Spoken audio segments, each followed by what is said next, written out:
Mjaftoi një ngjarje ta përjetonte edhe jeta e tij të shndrohet në një rrëfim dhimbjeje. Ramadan Nishori, mbijetuar i luftës me rastin e 14 prillit, ditës së të mbijetuarve të dhunës seksuale gjatë luftës së fundit në Kosovë, mori guximin që ta ndajë anën e errët të jetës së tij. Ai ishte i burgosur nga regjimi serb në Disa Bugje.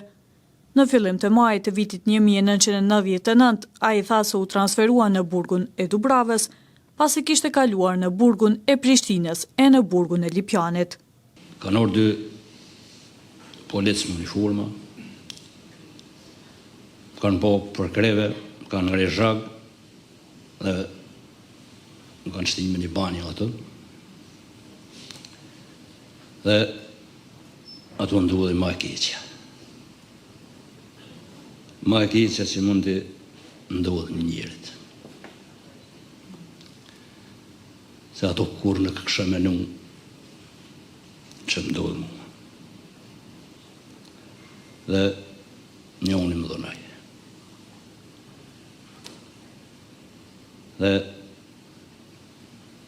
duke u përgatiti dytë për dhunë, nga britmat e mija, a i shqiptori që u ku ato, i ka ro deres, u imrana dhe më kanë zerë vjatujtë. Pas lirimit nga burgu më 16 mars 2001 me ndihmën e Kryqit të Kuq, ai tha se u martua. Gjë që e bëri më optimist për jetën, por talentet të kaluarën pas tha se ishte e pamund. 16 mars 2001 jam liru prej burgut me ndihmën e Kryqit të Kuq. Në atë kohë jam kon i fejun. Dhe fed mas 2 jove jam martuar.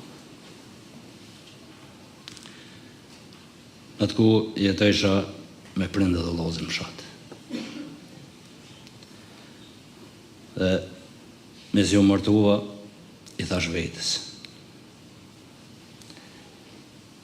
Do të alon të kalun me mropa dhe ta filloj një jetë të re. Ta ndërtoj një familje. Por kjo ishte e pamundër. Nga fushë Kosova, ku tha se jetonte me qira pas lirimit nga burgu, Ramadan Nishori tha se për një kohë kishte vendosur të shkonte për të jetuar në malin e zi, pasi disa herë kishte dashur të paraqitej në organizatën që i mbron të mbijetuarit e dhunës seksuale, por s'kishte mundur të futej brenda. Viti 2005. Dhe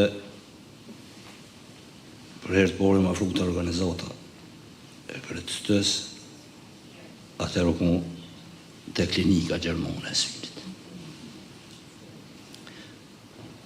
Atë më shku 10 herë. 10 herë.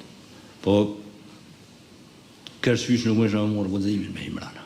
Shkak që ai ishte sot para një publiku të gjerë, është Vasfije Krasniqi, e që mendimin e saj, Ramadani mori guximin që të bënte atë që Vasfija e kishte bërë dikur.